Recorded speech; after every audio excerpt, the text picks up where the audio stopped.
देवस्थान ट्रस्ट मलवडी यांच्या मालकीचे मैदान आणि या मैदानात असंच तरुण युवक बसले होते. मलवडीत खेळायला काही मैदान नव्हतं.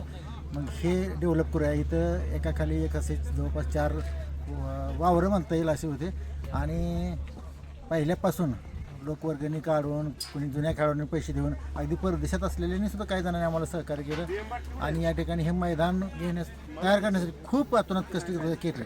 पहिल्या वेळेस 1,80,000 खर्च झाले. त्यानंतर दरवर्षी सातत्याने खर्च होतो आहे. नवीन प्लेयर आहेत, काही जुने प्लेयर आहेत, हे सातत्याने टिकवत आहेत आणि अतिशय सुंदर मैदान. मान तालुक्यात असं कुठंही संपूर्ण ग्राउंड असणारं आणि माती विकेट वारुळ्याच्या मातीपासून बनवण्यात येणारं म्हणजे हे पिच असं तुम्हाला कुठे दिसणार नाही. डोंगर कुशीत बसलेलं हे मैदान सगळं जे खेळाडू आहेत ज्यांचं क्रिकेटवर प्रेम आहे त्यांच्या आवडीचं असं हे मलवडचं मैदान. हे पश्चिम महानमध्ये मलवडी गावामध्ये असं म्हणजे माती विकेट असणारं आणि तालुक्यातलं असं तालुक्यातलं माती विकेट असणारं असं या ग्राउंडचं वैशिष्ट्य आहे.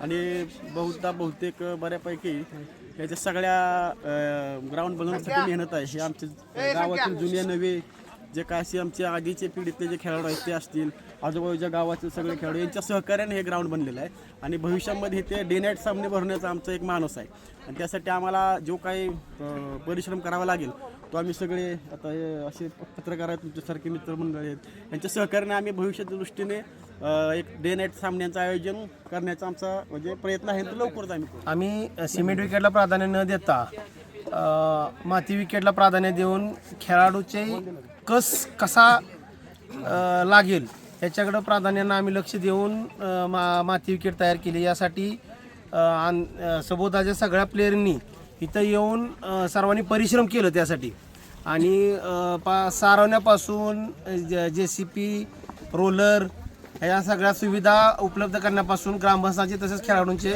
प्रामुख्याने यामध्ये सहकार्य लाभले.